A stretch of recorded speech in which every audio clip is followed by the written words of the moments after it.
In a dusty village where the wind carried whispers of secrets, a young girl named Ada was sold.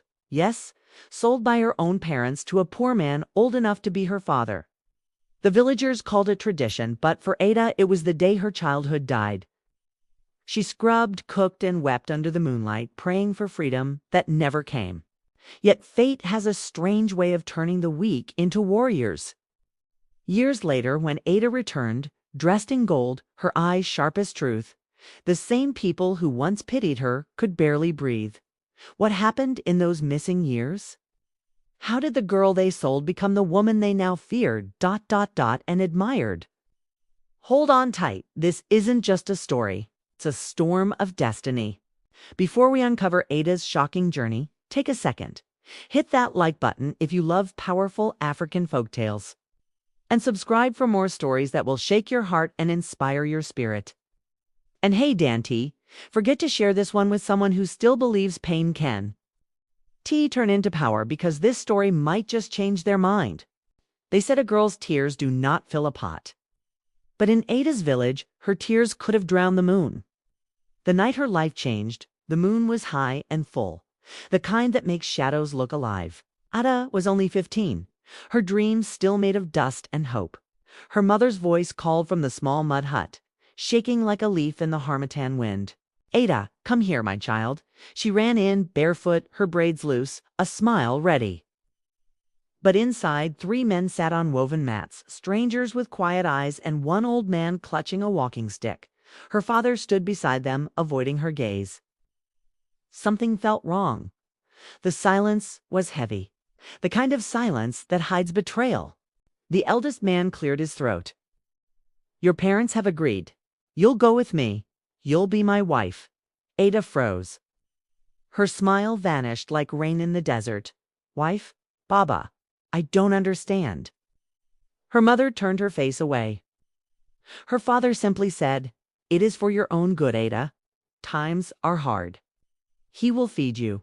And just like that, the laughter in her heart died. That night, Ada cried until her pillow turned to salt. The stars above seemed to blink slower, as if the heavens themselves were mourning her fate. Days passed, and Ada was taken far from home, carried on a donkey to a lonely compound where the air smelled of old sweat and sadness. The poor man she'd been sold to was kind, but not in the way a man should be to a child. He was poor, broken by time and poverty. His hut had cracks wide enough to let in both wind and memories. Every dawn, Ada woke before the roosters. She fetched water from the stream, cooked maize, and washed the man's clothes until her fingers bled. Sometimes she looked at her reflection in the water and whispered, "Who am I now?" The river never answered.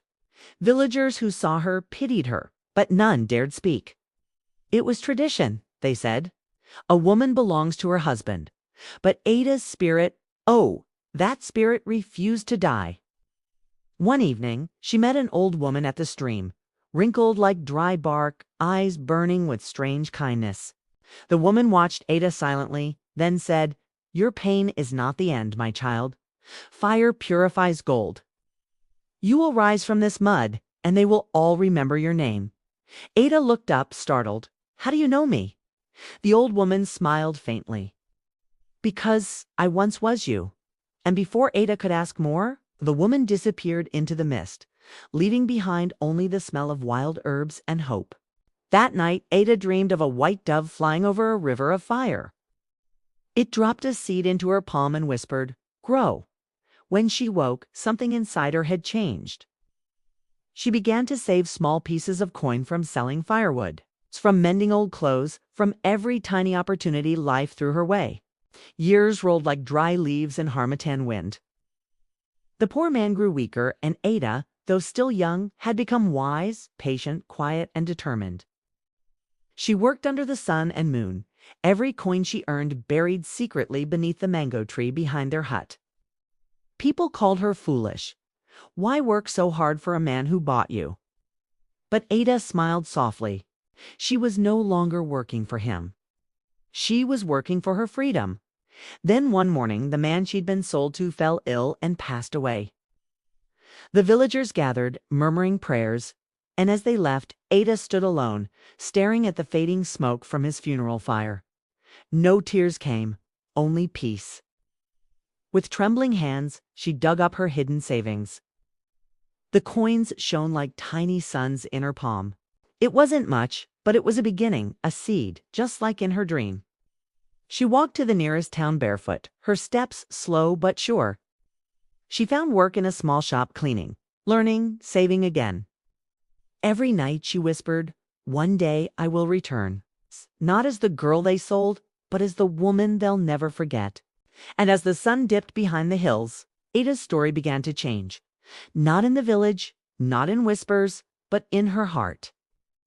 Little did anyone know, the same hands that once scrubbed floors would one day hold keys to empires. Because destiny, like the river, always remembers its source. 15 years later, the wind that once carried Ada's cries now carried her name, whispered like a legend. The village of Omu lay quiet that morning. The air smelled of rain and palm oil fires. Children ran barefoot along the dusty road, chasing a strange sound, the hum of a shiny black car rolling toward the square. No one in Omu had ever seen such a thing before.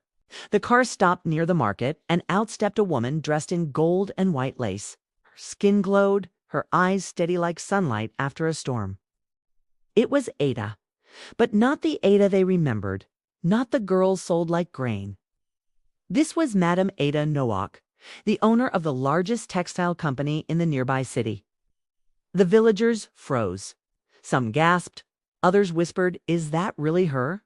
Her parents, old, frail, and covered in regret, came out of their hut trembling. Her mother's knees gave way as she saw her daughter, Ada, "My child. Forgive us," she wept, clutching her wrapper. "We were blind with hunger. Didn't know what we were doing." Ada looked at them, eyes wet but strong. For a long time, she said nothing.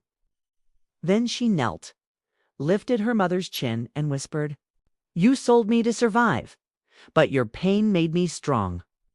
I forgive you." Tears flooded the square. Even the sky seemed to lower its clouds to listen. The village chief approached, bowing slightly. "Daughter of Omu, your story has traveled beyond these hills. We are proud but also ashamed." Ada smiled faintly. "Don't be ashamed, chief. Let my story be a lesson, not a curse. No girl should be sold for a meal. No child should be treated as a burden." She turned to the villagers. Her voice carried like a drumbeat. "When I had nothing, I had hope. And hope fed me more than food ever could.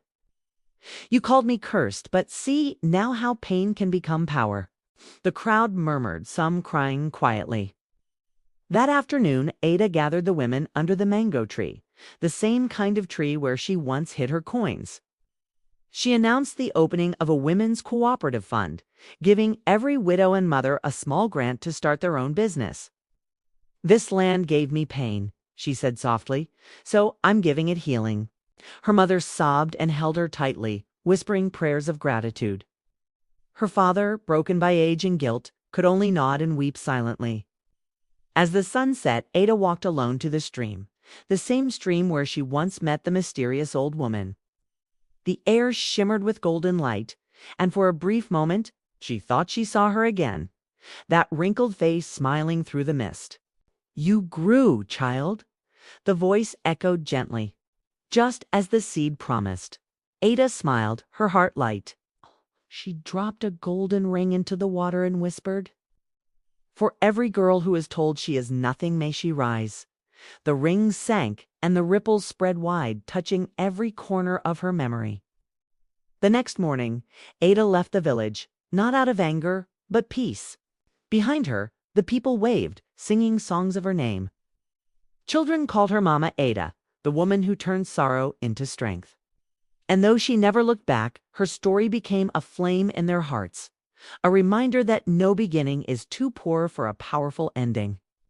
Because even when the world sells you cheap, destiny knows your true price. Don't curse your pain sometimes. It's the soil where greatness grows. Ada's journey reminds us, what breaks you today can build you tomorrow. If this story touched your heart, give it a thumbs up and subscribe to our channel for more powerful African folktales that inspire, heal, and remind us who we truly are. Drop a comment below what part of Ada's story moved you most: her pain, her forgiveness, or her rise. We'd love to hear from you. And remember, somewhere out there, another Ada is listening. Your share might help her believe in her own tomorrow.